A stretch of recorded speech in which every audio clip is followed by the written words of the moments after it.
Hello, this is Mr. Kent of MrKent.com, and I decided I would go ahead and create a video just for beginners.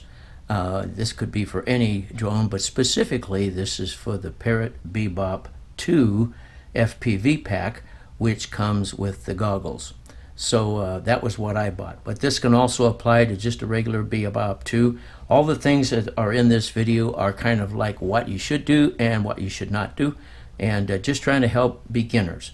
If you're brand new at quads or whatever, this video may be helpful to you. I know if I would have had a video like this, I probably would have learned a lot faster.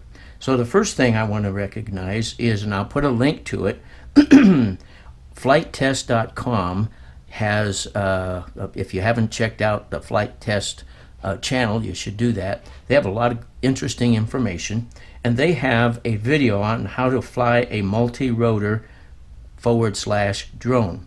In other words, they teach you what you should do at the very beginning in order to keep from crashing your drone.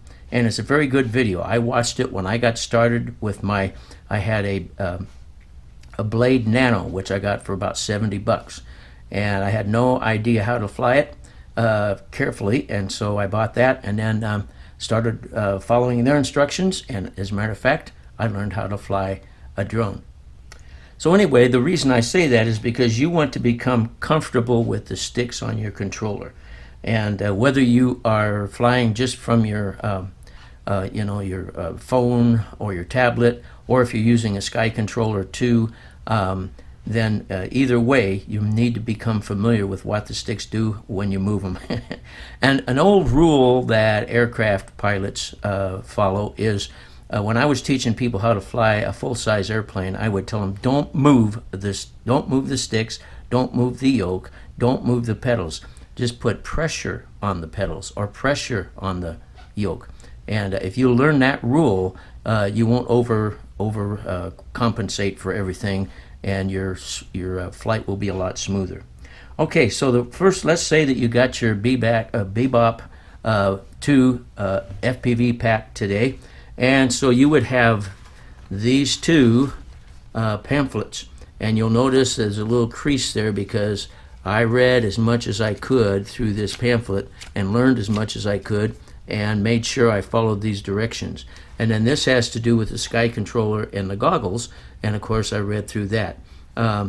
There's not a complete trove of information in these, but it's enough to get you started. And there's a lot of videos. If you subscribe to my channel, you'll find there's a whole bunch of videos on helpful hints on how to fly the drone and so forth. So read these.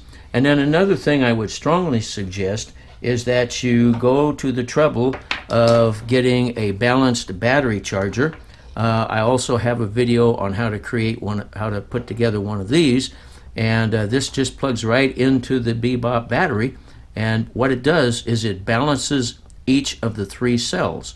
And I ruined my first battery because I didn't have something like this, and I didn't pay any attention to how the charging went. So this is something I would recommend, that you get one of these. You can get on Amazon for less than what you would pay for a new battery. So this is what I recommend, and then just look at my videos and you can figure out where to get all the other parts and stuff. And then if you have a soldering iron, you can put them together quite easily. You have to be kind of careful. If you're shaky like me, it's not so easy. Okay.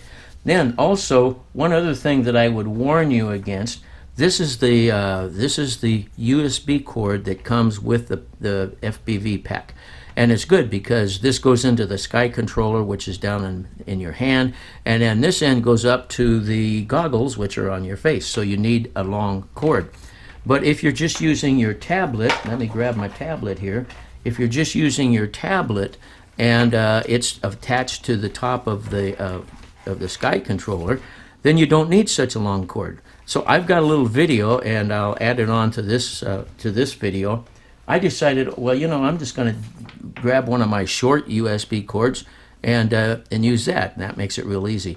Well, I got out to the flying area and plugged this in, and it would not connect. The rule here is not all USB cables are the same. If you come up with a short one, be sure and test it at home. Make sure everything connects up. And then finally, and then I'll start some of the videos that I've made to show you what goes on here. I put this together, and you can get this at mrkent.com/bebop.